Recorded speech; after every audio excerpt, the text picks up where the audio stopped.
सर्वप्रथम सर्वांना श्री स्वामी समर्थ. स्वामी महाराजांच्या कृपेने तुमच्या सर्व चांगल्या इच्छा पूर्ण होत ही स्वामींचरणी प्रार्थना करते आणि आजच्या व्हिडिओला सुरुवात करते. अधिक महिना सुरू आहे बघा. 17 मे ते 15 जून 2026 असा अधिक ज्येष्ठ महिना असणार आहे. सुंदर सोन्यासारखा महिना आहे. जेवढी सेवा होईल ना तेवढी करा. काही नाही जमलं ना तुमच्याकडून तर थोडेसे बत्तासे या ठिकाणी ठेवायचे आहे. कितीतरी वाण दिल्याचं तुम्हाला फळ मिळणार आहे. तर बघा, सर्वांनाच वाण देणं जमत नसेल तर सरळ थोडेसे बत्तासे घ्या आणि या ठिकाणी ठेवायचे आहे. तर बघा, अधिक महिना 2026 खूप सुंदर महिना आहे. जेवढं पुण्यकर्म करता येईल ना तेवढं नक्कीच करा. बहिणी भाच्यांचा मान सन्मान करा. त्यांना घरी बोलवा, वाण द्या. तुम्हाला जेवढं जमेल तेवढंच. असं नाही की सोनं चांदी दिल्यानेच वाण दिल्याचं पुण्यफळ मिळतं. अजिबात नाही. साधा छोटासा तांब्याचा दिवा जरी घेऊन दिला तुम्ही वाण म्हणून, जावई लेक असेल, लेक जावयाला मानपान करताना बत्तासे अनारसे ताटात ठेवा. एक तांब्याचा किंवा चांदीचा दिवा घ्या, तो प्रज्वलित करा तुपाची वात फुलवात ठेवून आणि असं वाणाचं ताट आपल्या लेक जावयाच्या हातात द्या.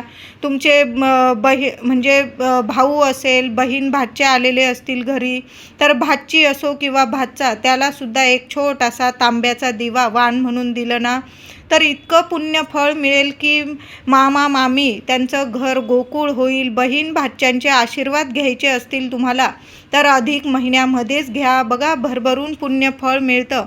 ज्या मामाला मामीला बहिणी भाच्यांचे आशीर्वाद मिळतात ना तर त्यांना या जगात तरी कसलीच कमी राहत नाही.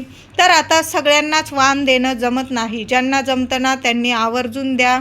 आता ज्यांना वाण देणं जमत नाही किंवा सर्वांनीच थोडेसे बत्तासे या ठिकाणी ठेवायचे आहे. तर घराजवळ जर तुमच्या लक्ष्मीनारायणांचं मंदिर असेल ना तर बरोबर जाताना एक दिवा घेऊन जा. तुपाची फुलवाट टाका. मातीची पंती घेतली चालेल किंवा तुम्हाला देवळामध्ये एखादा तांब्याचा दिवा दान म्हणून द्यायचा असेल तर तो दान म्हणून तिथंच फुलवात ठेवा आणि तिथंच प्रज्वलित करून देवांच्या चरणी एखाद्या कोपऱ्याला, आपल्या दिव्यामुळे कोणाला त्रास होणार नाही अशा कोपऱ्याला देवांसमोर तो दिवा प्रज्वलित करा. नमस्कार करा. मुठभर बत्तासे मोजमाप करू नका. जेवढे हातात येईल, 5 येऊ 11 येऊ जास्त येऊ, थोडेसे बत्तासे एखाद्या बाऊलमध्ये वगैरे घ्या आणि देवांच्या चरणी अर्पण करायचं आहे. देवी आईची ओटी भरायची असेल, लक्ष्मी मातेची, तर सुंदर महिना आहे. घरातसुद्धा ओटी भरा आपल्या कुलदेवीची.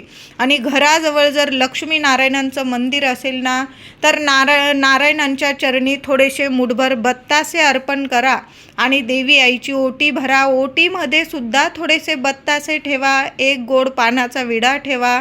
हळदी कुंकू फुलं अक्षता वाहून देवांची पूजा करा आणि मग घरी या. बघा, सोन्यासारखे अनुभव येतील.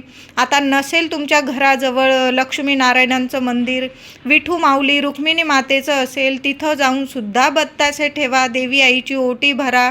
ओटीमध्ये सुद्धा थोडेसे बत्तासे ठेवा. बघा, बत्तासे जर अर्पण केले ना या अधिक महिन्यामध्ये इतकं पुण्य फळ मिळतं की 33 जन्मांचं दुःख दारिद्र्य नक्कीच दूर होतं. गरिबी तुमच्याजवळ कधी फिरकणार सुद्धा नाही. लक्ष्मीनारायणांचा भरभरून आशीर्वाद तुम्हाला मिळणार आहे. या अधिक महिन्यामध्ये तुम्ही जर स्वामींच्या मंदिरात गेला, तुम्हीच काय आपण सर्वच जण, तर स्वामींना नैवेद्यात तुम्ही जर बत्तासे किंवा अनारसे अर्पण करत असाल तर अतिशय उत्तम. पूर्णावरणाचं नैवेद्य बनवला असेल, पुरणाची पोळी अर्पण करा. पण थोडे का होईना मुठभर बत्तासे स्वामींचरणी सुद्धा अर्पण करा.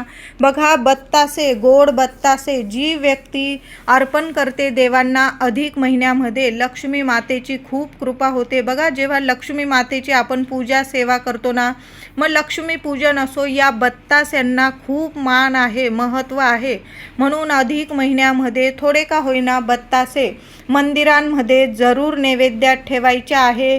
त्यावर एखादं तुळशीचं पान ठेवता आलं तुम्हाला तर आवर्जून ठेवायचं आहे. महादेवांचं मंदिर जर घराजवळ असेल ना तर अधिक महिन्यामधील कुठल्याही सोमवारी मंदिरात जायचं आहे. अभिषेक करा, पाण्याने करा, दुधाने करा, पंचामृताने करा, पुन्हा स्वच्छ पाण्याने करा. देवांना चंदन भस्म अर्पण करा, बेल फूल अर्पण करा, नमस्कार करा हृदयापासून आणि मुठभर बत्तासे महादेवांच्या चरणाशी शिवपिंडीजवळ थोडेसे कोपऱ्याला एखाद्या ठेवून दिले चालेल. बघा, बत्तासे महादेवांना सुद्धा खूप प्रसन्न करतात आणि तिथून येताना एखादा बत्तासा तुम्ही प्रसाद स्वरूप सुद्धा घरी घेऊन येतात. तो प्रसाद तुम्ही खाऊ शकतात. त्याचबरोबर एखादं बेलपत्र बत्तास्याबरोबर घरी घेऊन या. बेलपत्र तुम्ही देवांसमोर जरी खाल्लं तरीही चालेल. यामुळे सुद्धा कितीतरी कठीण इच्छा पूर्ण होतात. काही कठीण समस्या असतील तुम्हाला, त्यातून सुद्धा मार्ग निघेल. 24 तासाच्या आत मार्ग निघेल. महादेवांची सेवा तर कधीच खाली जात नाही. लक्ष्मीनारायणांच्या सेवेने तर भरभरून आपल्याला सुख ऐश्वर्य प्राप्त होतं. कठीण इच्छा पूर्ण होतात. म्हणून थोडे का होईना बत्तासे या अधिक महिन्यामध्ये मंदिरांमध्ये जरूर अर्पण करा. एखाद्या गोरगरिबाला तुम्हाला बत्तासे दान करता आले, अनारसे दान करता आले तर जरूर दान करा. बघा, एखाद्या गरिबाला शिक्षणाला मदत करता आली, तुम्हाला कपडा लत्ता चप्पल छत्री जेवढं दान धर्म करता येईल ना तेवढं आवर्जून करा. त्याचबरोबर पिवळी केळी मंदिरांमध्ये जाल ना तर बत्तास्यांबरोबर पिवळी केळी किंवा पिवळी मिठाईसुद्धा नैवेद्यात अर्पण करायची आहे. आणि त्याचबरोबर मंदिराबाहेर याल ना तर पिवळी केळी एखाद्या गरिबाला 10-20 रुपयाची पिवळी धमक केळी जरूर दान करायची आहे. यामुळे वाण दिल्याचं तुम्हाला पुण्य फळ मिळणार आहे. खूप सुंदर अनुभव येतील तुम्हाला. घरी लेक जावायला बोलवलेलं असेल आणि तुम्हाला अनारसे नाही जमले, आजकाल बाहेरसुद्धा अनारसे तुम्हाला मिळून जातील. अगदी नाहीच जमले तर लेक जावयाच्या वाणाच्या ताटात तुम्ही 33 बत्तासे जरी ठेवले ना तरीही चालेल. अनारसे वाण दिल्याचंच तुम्हाला पुण्यफळ मिळणार आहे. या अधिक महिन्यात जाळीदार पदार्थांना खूप मान असतो आणि जाळीदार पदार्थांमध्ये अनारसे, म्हैसूर पाक किंवा बत्तासे या 3 पदार्थांना तर खूप मान आहे. तुम्हाला जे जमेल ना, अनारसे तुम्ही वाणात देऊ शकता, बत्तासे देऊ शकता किंवा म्हैसूर पाक. जेव्हा आईची तुम्ही ओटी भरणार तेव्हा आईच्या ओटीमध्ये सुद्धा प्रेम गोड पदार्थ जरूर ठेवा. गोड पानाचा विडा ठेवू शकता, बत्तासे आईची जेव्हा ओटी भरायला तुम्ही फळं ठेवू शकता, आंबे वगैरे ठेवू शकता, पण आईच्या ओटीमध्ये गोड पदार्थ जरूर ठेवा. तुम्ही खणा नारळाची आईची ओटी भरा, साडी चोळीची भरा, पण बत्तासे किंवा गोड पानाचा विडा किंवा एखादं फळ जरी ठेवलं तरीही चालेल. ओटी भरताना आईला बांगड्यासुद्धा, लेकीने बांगड्यासुद्धा भरायच्या आहे. जेव्हा लेक वाणासाठी घरी येईल ना तर आईने सुद्धा लेकीला हिरव्या बांगड्या भरा. तिची जोडवी असेल आधीची, ती जोडवी सोनाराला देऊन त्यात थोडीशी चांदीची भर टाका आणि छान अशी मुलीच्या लेकीच्या आवडीची जोडवी तिला जरूर बनवून द्या. तिचा मानपान करा. तिचे लेकरं बाळं असेल, तुम्हाला जेवढं जमेल ना तेवढं वाणात तिचा मानपान जरूर करा. बघा, यामुळे तिच्या घर संसारात तर सुख समृद्धी येते. पण जे आईवडील वाण देतात ना आपल्याला जमेल तेवढं, त्या आईवडिलांना पण खूप मनाला खूप प्रसन्न वाटतं. आपल्या लेकीची आपण ही हाऊसमाऊस केली, आपण लेकीला वाण दिलं, हे पुण्यकर्म त्यांना अगदी 7 जन्म पुरत असतं. कारण लेक जावाई म्हणजे साक्षात लक्ष्मी नारायण असतात. बघा, या अधिक महिन्यामध्ये तीर्थक्षेत्री जाऊन स्नान करण्याला सुद्धा खूप महत्त्व आहे. त्याचबरोबर आपण जर लेक जावायला तीर्थक्षेत्री घेऊन गेला असेल किंवा लेक जावाई आई वडिलांना सुद्धा, मग मुलीचे सासू सासरे असू दे किंवा मुलीचे आई वडील, सगळ्यांना तीर्थक्षेत्री जाऊन स्नान करणं हे सुद्धा खूप पुण्याचं काम आहे. तुम्हाला जर जमत असेल ना तीर्थक्षेत्री जाऊन स्नान करणं तर सर्वांनी जरूर तीर्थक्षेत्री जाऊन स्नान करा. आता सर्वांना नाही जमत, मग लेक जावई जर तुमच्या घरी आलेली असतील आणि राहत असतील 1-2 दिवस, तर मग त्यांच्या आंघोळीच्या पाण्यात थोडंसं गंगेचं थोडंसं पाणी, गंगाजल जरूर टाका, थोडीशी हळद टाका. म्हणजे तीर्थक्षेत्री स्नान केल्याचं पुण्यफळ तुम्हाला पण मिळेल आणि लेक जावायला सुद्धा मिळणार आहे. अशा पद्धतीने तुम्ही रोज जरी गंगेचं पाणी, गंगाजल आणि चिमूटभर हळद टाकून या अधिक महिन्यामध्ये स्नान केलं केलं ना, आंघोळ केली ना, कुठलेच शारीरिक मानसिक त्रास राहणार नाही. तुमच्या घरादारात अखंड लक्ष्मी नांदेल. बघा, हळदीचे जेवढे उपाय कराल ना या अधिक महिन्यामध्ये, तेवढं भरभरून सोन्यासारखं फळ मिळणार आहे. रोज नित्य नियम बनवा महिलांनो. थोडीशी चिमूटभर हळद आणि गंगाजल आंघोळीच्या पाण्यात टाका. आंघोळीनंतर उंबरठ्यावर सुद्धा हळदीचं लेप करा. नाही जमलं रोज मंगळवार, शुक्रवार, गुरुवार, एकादशी, उद्या परवा एकादशी आलेली आहे, आवर्जून एकादशी असो, मंगळवार, शुक्रवार, गुरुवार अशा दिवशी अधिक महिन्यामध्ये हळदीचं लेपन जरूर करा. त्याचबरोबर तुळशी मातेची हळदी, कुंकू, फुलं, अक्षता वाहून पूजा करा. रोज तुळशीजवळ नित्य नियमाने सकाळ संध्याकाळ गाईच्या तुपाचा दिवा आवर्जून लावा. त्या गाईच्या तुपाच्या दिव्यात तुम्ही एक छोटासा कापराचा तुकडा टाकू शकता, 2 लवंग टाकू शकता. मुख्य दाराशी सुद्धा लवंग टाकून एक दिवा रोज माता लक्ष्मीच्या नावाने जरूर लावा. माता लक्ष्मी इतकी प्रसन्न होते की तुमच्या घरात अगदी 7 पिढ्या तरी कधीच कशाला कमी पडणार नाही. मग धनधान्य असो, पैसा, संपत्ती, ऐश्वर, आरोग्य, मुलांना भरभरून प्रगती कधीच कशाला कमी पडणार नाही. म्हणून माता लक्ष्मीच्या स्वागतासाठी सुद्धा मुख्य दाराशी दिवा लावा आणि तुळशी मातेची सेवा तर आवर्जून करायची आहे. या अधिक महिन्यामध्ये कुठल्याही मंदिरात जाल तुम्ही तर आवर्जून बत्तासे, अनारसे नाही जमले ना तुम्हाला चालेल, पण बत्तासे बरोबर जरूर घेऊन जा. 5, 11 अशा पद्धतीने, किंवा मुठभर न मोजता जरी नेले तुम्ही, बत्तासे आवर्जून देवांना अर्पण करायचे आहे. वाण एखाद्या बाऊलमध्ये घ्या आणि देवांना जरूर नैवेद्यात ठेवायचं आहे. त्याचबरोबर तुम्हाला जर झालं या अधिक महिन्यामध्ये एक का होईना तांब्याचा दिवा, तुम्ही लेक जावयांना वाण दिला आहे, मान्य आहे, पण एक का होईना दिवा तांब्याचा घ्या. तुम्हाला जेवढा परवडेल तेवढा घ्या आणि तो तांब्याचा दिवा फुलवात ठेवा. गाईचं तूप टाका आणि कुठल्याही मंदिरात, अगदी महादेवांचं असेल, गणपती बाप्पाचं असेल, तुमच्या गावदेवीचं मंदिर असेल, तिथं तुम्हाला तो दिवा तुमच्या मनातील इच्छा बोलून प्रज्वलित करून यायचा आहे. बघा, खूप खूप पुण्य लाभणार आहे. एक का होईना तांब्याचा दिवा दान एखाद्या मंदिरात जरूर करा. जेवढा जमेल, अगदी छोटा जरी घेतला ना तरीही चालेल. तांब्याचा दिवा घ्या आणि घरी आणायचा आहे. तो प्रथम आपल्या देवघरात ठेवा. थोड्या वेळ का होईना मनात प्रार्थना करा की मी मंदिरात आज दिवा दान करत आहे. भरभरून तुम्हाला पुण्य फळ मिळणार आहे. मुलांच्या हातून तो दिवा लावू शकता किंवा आईवडिलांनी जरी लावला, तुम्ही जसं जमेल तशी सेवा करा, पण एक का होईना तांब्याचा दिवा आणि थोडेसे बत्तासे मंदिरात जरूर अर्पण करा. दिवा लावून या. बघा, तो दिवा घरी आणू नका. आपण दान केलेली वस्तू कधीच घरी आणू नये.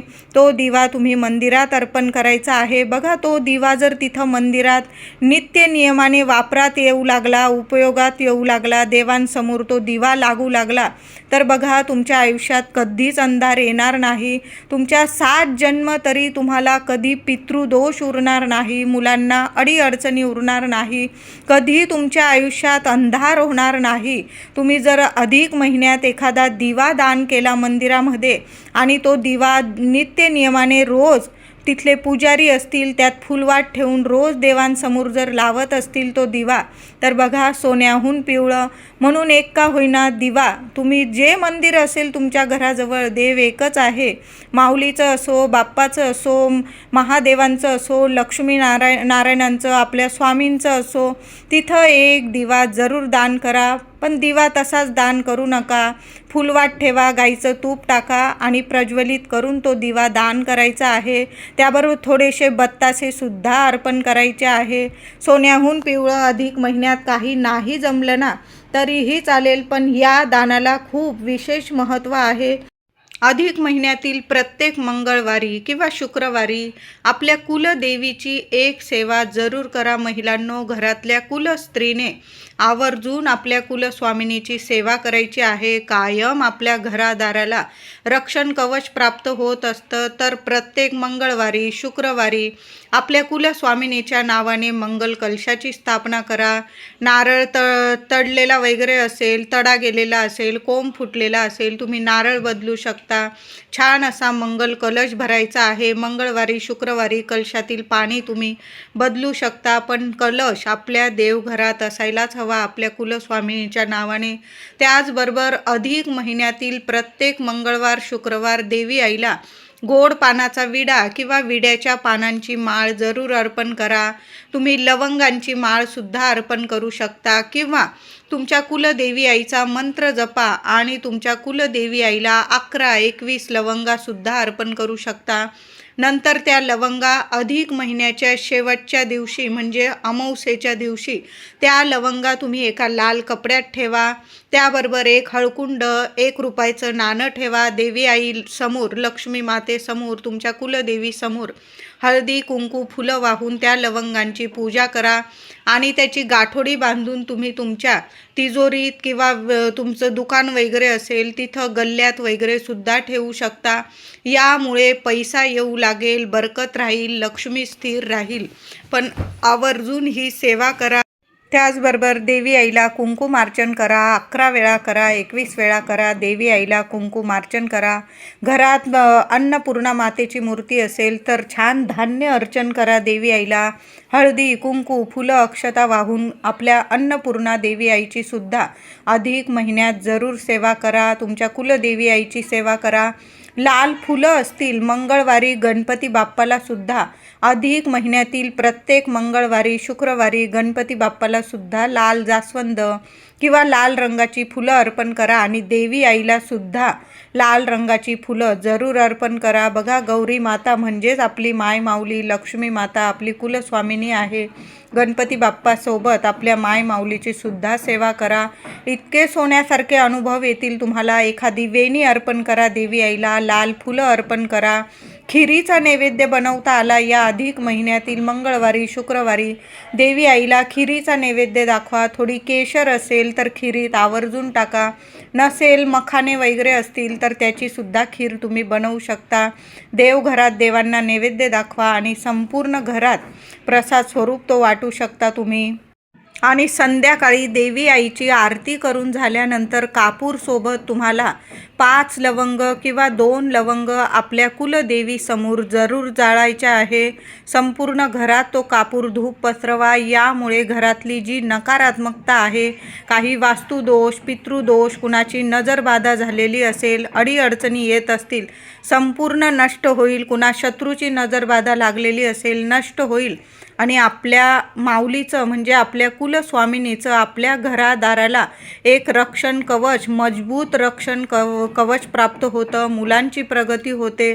कधीच कुणाची नजरबाधा आपल्या घराला, मुलांना लागू शकत नाही. तर अधिक महिन्यात आपल्या कुलस्वामिनीची ही सेवा आवर्जून करा. व्हिडिओ आवडला असेल लाईक करा, शेअर करा. चॅनलला